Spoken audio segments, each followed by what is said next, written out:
Bienvenidos amigos a un programa más de Conversando con Correa, esta vez con otro tema muy de actualidad, muy interesante, crisis de los sistemas políticos tradicionales y alternativas para Europa. Vamos a hablar sobre todo del caso europeo y tenemos, como siempre, un invitado realmente de privilegio, ¿no? Somos privilegiados al recibirlo. Me refiero a ese fenómeno político, aunque no le gusta que lo llamen político, sino representante de los ciudadanos, ese fenómeno político en Italia, el gran Giuseppe Grillo, más conocido como Beppe Grillo, comediante, muchas gracias, teatrero y ahora en la vida pública. Bienvenido, Beppe, muchas gracias por aceptar nuestra invitación. Muchas gracias. Bueno, una crítica profunda tú has hecho a los sistemas políticos europeos, altamente institucionalizados, tecnocráticos, elitistas, alejados de la ciudadanía, de los dueños de la democracia, los ciudadanos. Y es obvio que en Europa hay una creciente insatisfacción con la democracia, con los partidos políticos tradicionales.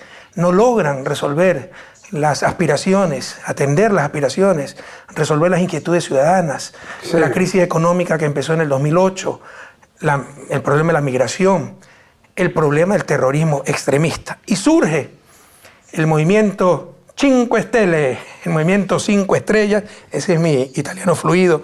Yo solo aprendí las malas palabras en italiano porque trabajé con italianos en Zimbabue, organización Mato Grosso, gente extraordinaria, pero un poquito mal hablada. Es sorprendente ganador de las últimas elecciones parlamentarias, el partido más votado y rompiendo todos los esquemas, basando su campaña política en Internet, en acceso directo a los ciudadanos, con recursos de los propios ciudadanos, rechazando los recursos oficiales. En estos momentos, el movimiento 5 estrellas es la mayor organización política digital del mundo. Es un desafío para la democracia representativa lo que ha hecho el movimiento 5 estrellas. Sí, yo creo que ya hemos llegado a una época en la que hay dos mundos contrapuestos. Hay un mundo que está desapareciendo, el de la vieja política, el de los viejos partidos, el de delegar en alguien la defensa de tus intereses. Ese mundo ya se acabó. De hecho, los partidos están derritiendo, por así decir, y la historia y la red han acelerado el derretimiento de los partidos y el choque entre dos mundos. Yo tengo 70 años. Por lo tanto, tengo un pie en lo analógico, en el mundo viejo, y otro en lo digital, al otro lado. Tengo 6 hijos. 6 hijos que ya utilizan la red para informarse. La televisión en red, la información, los periódicos, los noticieros clásicos, ya no los ven. Vivimos en un mundo que va evolucionando, en el que en 10 años la mitad de los empleos conocidos ya no existirán. Luego tenemos las universidades, las escuelas, donde la cultura está en dificultades, porque tienen que preparar a la gente para un mundo que desconocen y al que no logran adelantar. Y el 50% de los nuevos oficios serán creativos. Creatividad, servicios y creatividad. Y además están la industria, la ingeniería, el diseño, la antropología. La antropología es importante, ya que este es un movimiento antropológico. El cambio que estamos experimentando es, antes que político, antropológico. El mundo está cambiando con una rapidez espantosa y nuestra generación política de políticos no percibe este cambio, no lo percibe. Tienen una visión del mundo de 3 días, 4 días, 5 días. Los estados ya no existen. Tienes un dispositivo, un iPad, que te permite ver que la conexión entre las personas es el acto de compartir el conocimiento. Mi hijo no compró un coche o una casa, como hice yo. Yo compré una casa, un coche, y trabajaba para la casa y para el coche. Me endeudaba con el banco. Mi hijo no.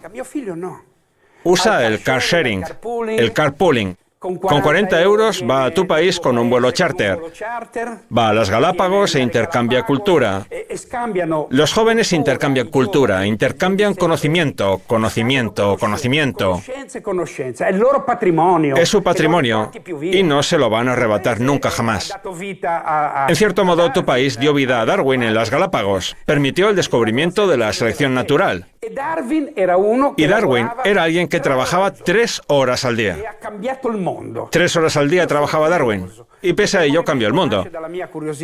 Yo soy curioso, por lo tanto el movimiento nace de mi curiosidad y de la curiosidad de un directivo que se sacrificó por este movimiento y reunió a gente mediante un sistema operativo llamado Rousseau, donde cualquier persona puede hacer un referéndum al día si quiere. Puede votar por medio de ese sistema.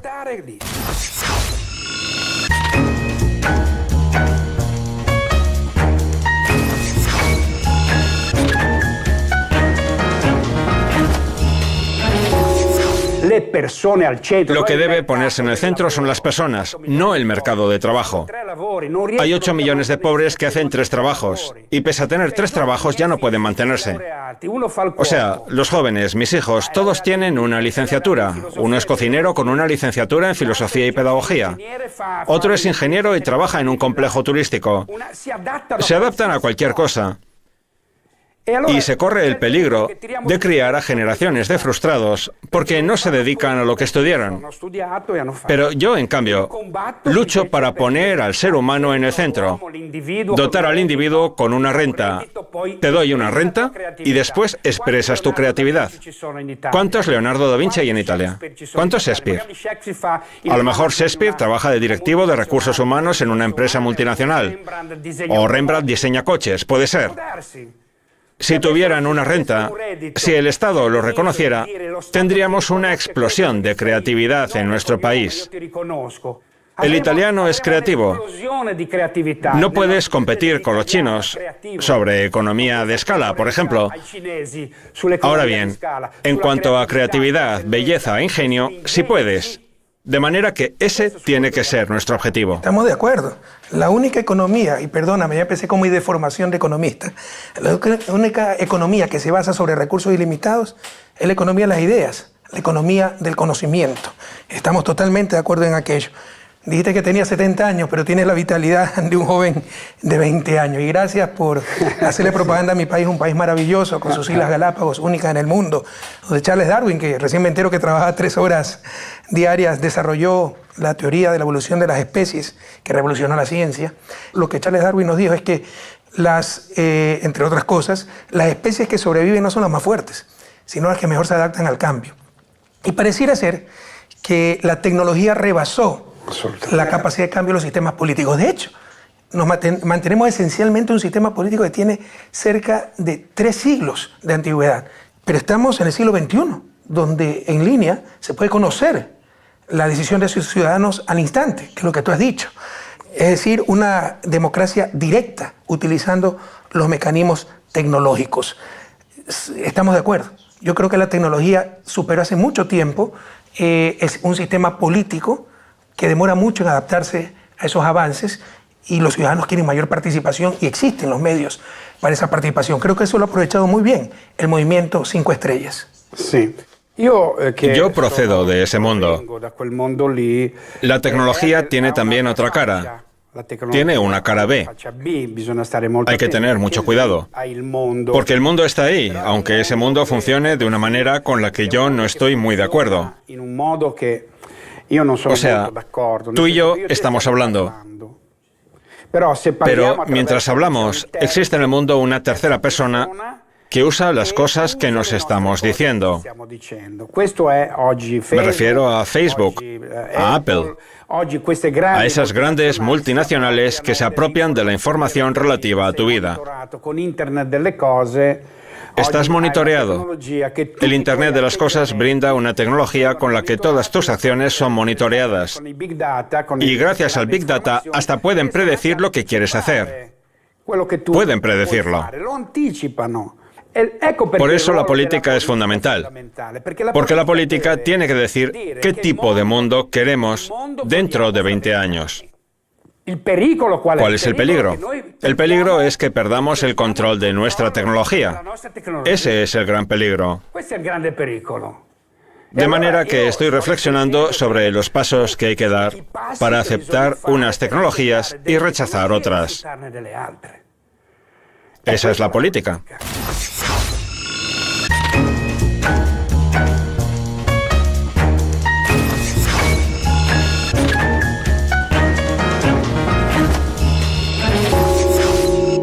Imagínate estar controlado por una especie de grandes hermanos que te ponen un sensor en la bombilla.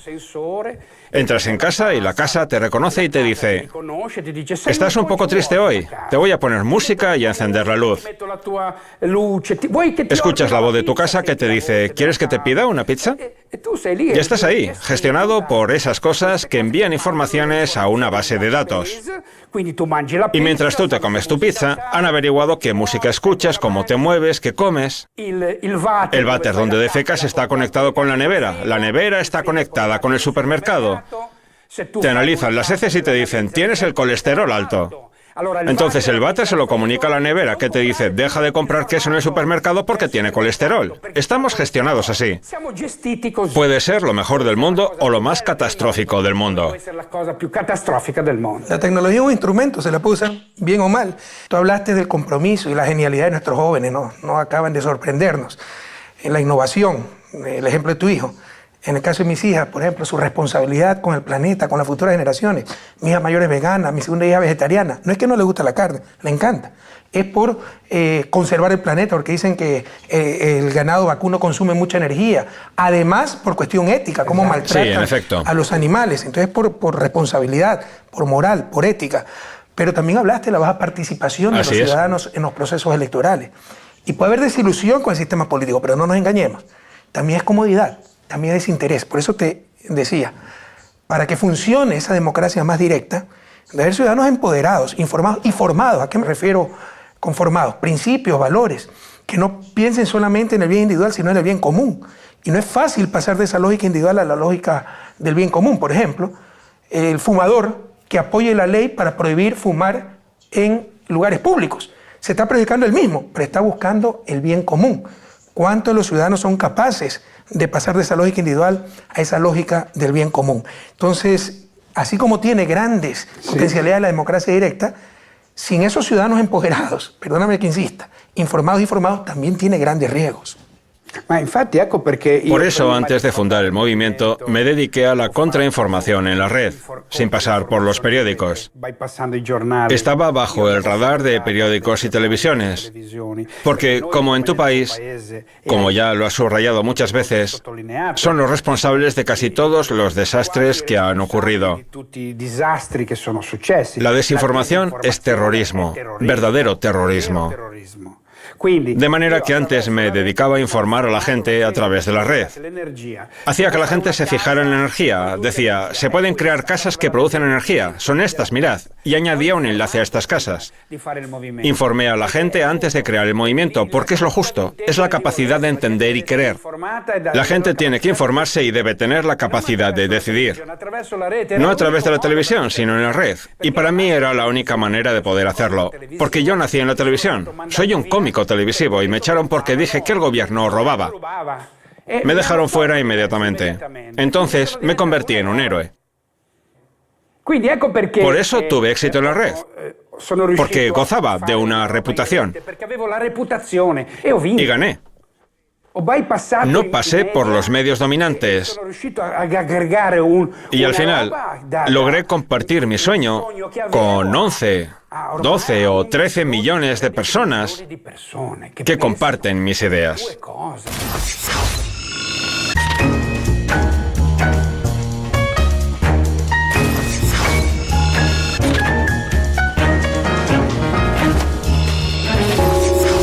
Tú hablaste de que te botaron de la televisión porque dijiste que el gobierno roba.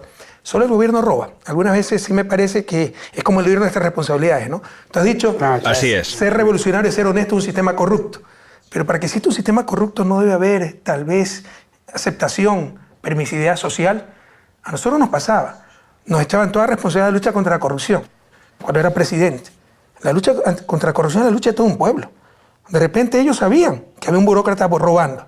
Porque a los 3 meses de haber entrado en el sector público tenía 2 carros, 3 casas, casaba a su hija con el más grande banquete y todos asistían a la fiesta.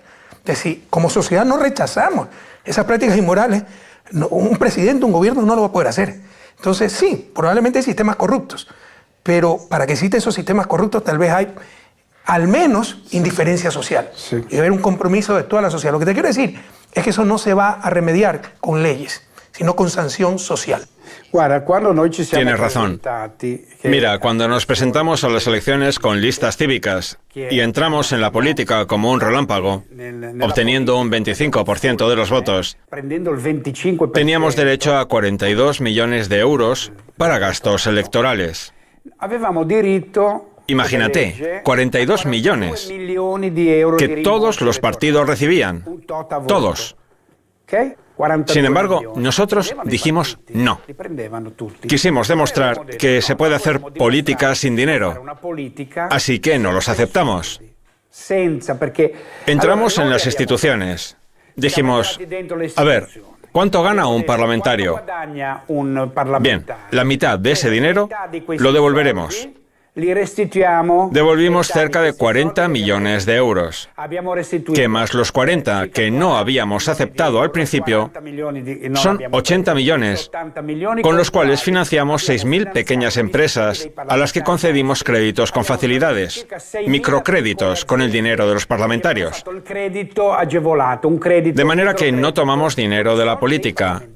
Redujimos a la mitad los salarios de nuestros parlamentarios y demostramos que sin dinero se puede gobernar tranquilamente. Les dimos 2 bofetadas de moralidad, de honestidad, de inteligencia política. Y ahora estamos a prueba. Estamos en el gobierno con una fuerza que se está demostrando objetiva. Creamos un plan dividido en 20 puntos y estamos siguiendo ese plan. Se están mostrando muy dialogantes. No hay ningún rencor entre los chicos de la Liga y nosotros, al menos de momento. Nos llevamos muy bien. Estamos haciendo un trabajo extraordinario. Ahora vamos a hacer la ley anticorrupción, la ley sobre el conflicto de intereses, porque no se puede tener todas las televisiones, la publicidad, el monopolio de la información. Todo eso se acabó. Y lo saben, lo saben. Pero esto hay que tener mucho cuidado, porque al menos en América Latina se está utilizando el lawfare, es decir, la lucha anticorrupción, ¿quién va a estar contra eso? Pero no es sincera. Es un instrumento de persecución a los opositores políticos y el caso más concreto de nuestro mutuo amigo, el querido Ignacio Lula da Silva. Absolutamente, sí.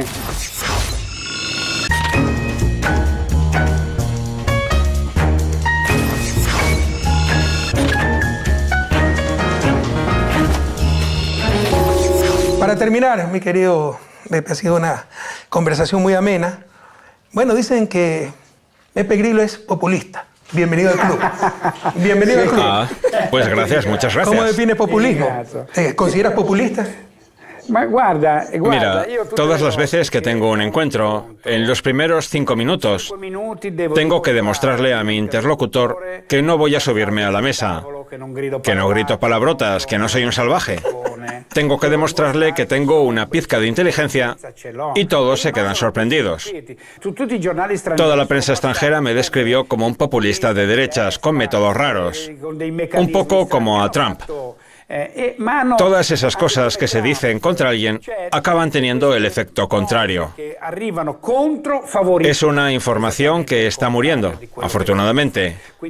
Los periódicos están en caída libre, viven de subvenciones. Lo primero que vamos a hacer ahora es quitarles las subvenciones a los periódicos. Tienen que cobrar gracias a sus lectores, no ser financiados por el Estado. En cuanto al populismo, yo estoy orgulloso de ser populista, si la palabra pueblo todavía tiene algún sentido. Y has dicho bien, hoy, si 10 personas, si 60 familias en el mundo tienen la misma riqueza que 3.500 millones de personas, es que algo no funciona. Ya no funciona. Es un capitalismo difunto, basado en el robo y en convertir a un pobre en un simple expediente. Tienen que ganar con los pobres. Son los pobres quienes les hacen ganar. De modo que estoy totalmente de acuerdo contigo y con el pobre Lula, a quien siempre están atormentando. Yo lo conocí aquí en Italia. Era un sindicalista. Participamos juntos en una marcha por la paz. Es un hombre extraordinario. Es un hombre que emprendió muchas políticas para los pobres. Creó una renta para los pobres. Por eso acabó como acabó. Espero de verdad que lo rehabiliten, porque entiendo todos los mecanismos. Yo también pasé por ello, aunque no como él. Y tú también. Y todas las personas de bien. Esos son los efectos secundarios. Tenemos que darnos cuenta de que somos molestos. Tú, de hecho, estás molestando en este momento.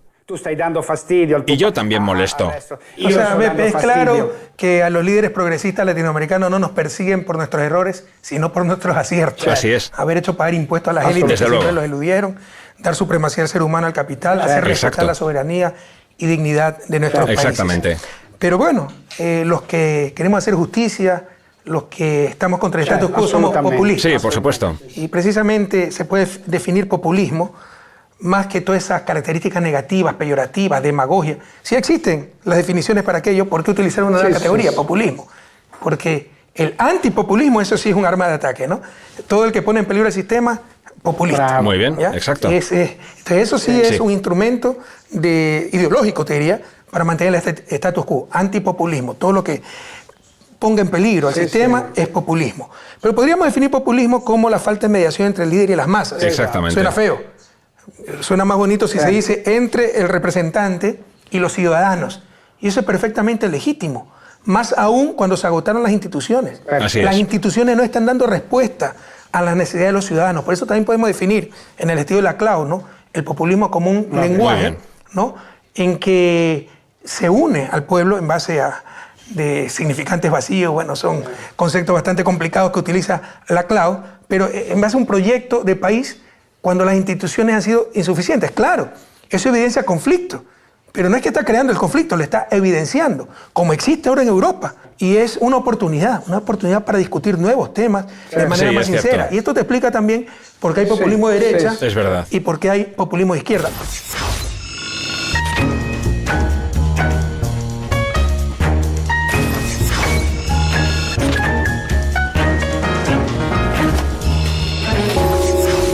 Sí, claro, estoy totalmente de acuerdo. Es un lenguaje. Aquí en Italia la izquierda murió por falta de un lenguaje, por falta de narrativa, por falta de una historia. Los jóvenes ya no se apasionan. Las ideologías ya se acabaron. Derecha, izquierda, ni derecha ni izquierda tienen sentido ya para un joven. Hay ideas buenas y malas que no son ni de derecha ni de izquierda. Vivimos en una época en la que puedes cambiar el mundo con un tuit.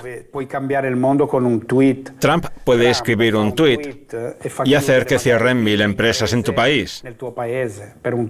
Introduce un arancel con 2 líneas, tic, y en el otro lado del mundo se materializan. Tenemos una Europa en la que la moral, el sentido de la moral, la moralidad, es importante para la gente.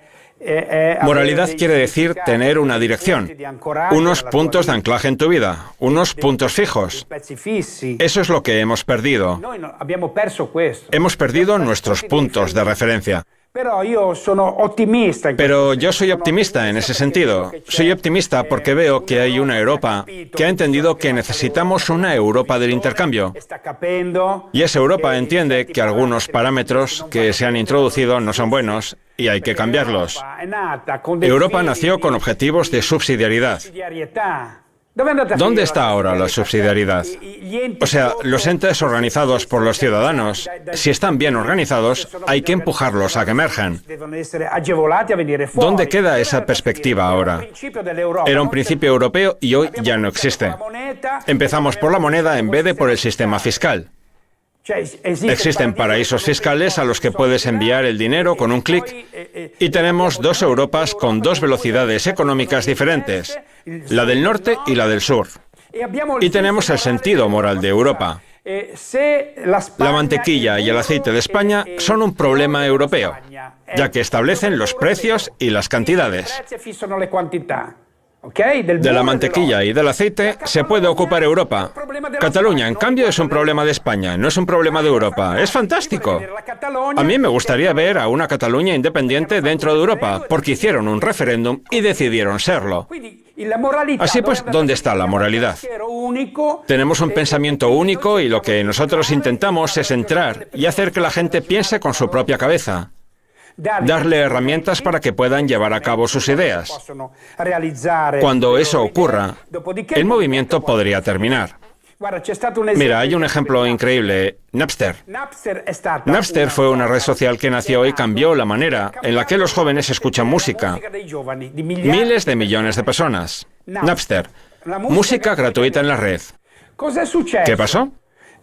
Las multinacionales se conectaron y le hicieron cerrar. Napster ya no existe.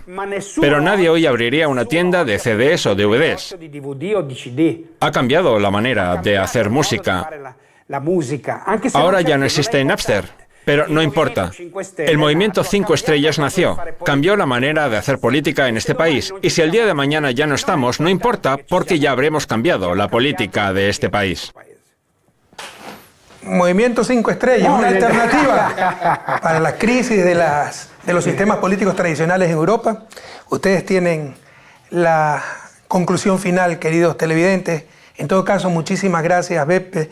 No le gusta que lo llamen político, sino representante de los ciudadanos.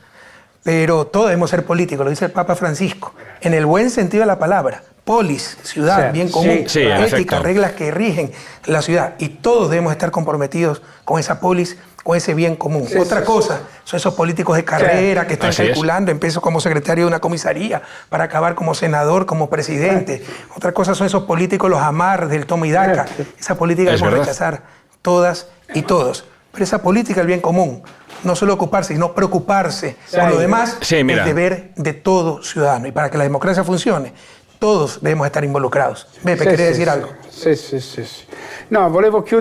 claro. Quería terminar diciendo que hacemos política todos los días. Cuando compras, cuando te mueves, con lo que bebes, lo que comes, cómo respiras.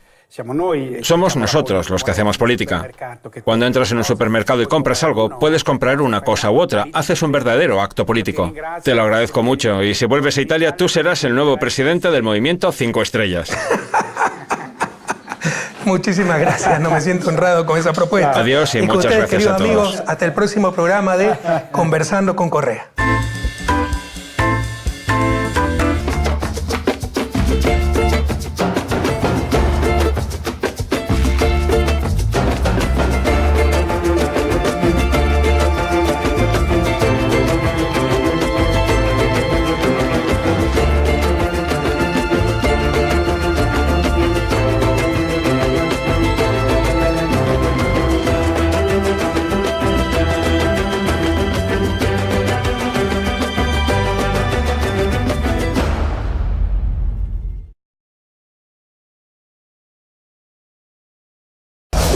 El canal del Mundial. RT con corazón.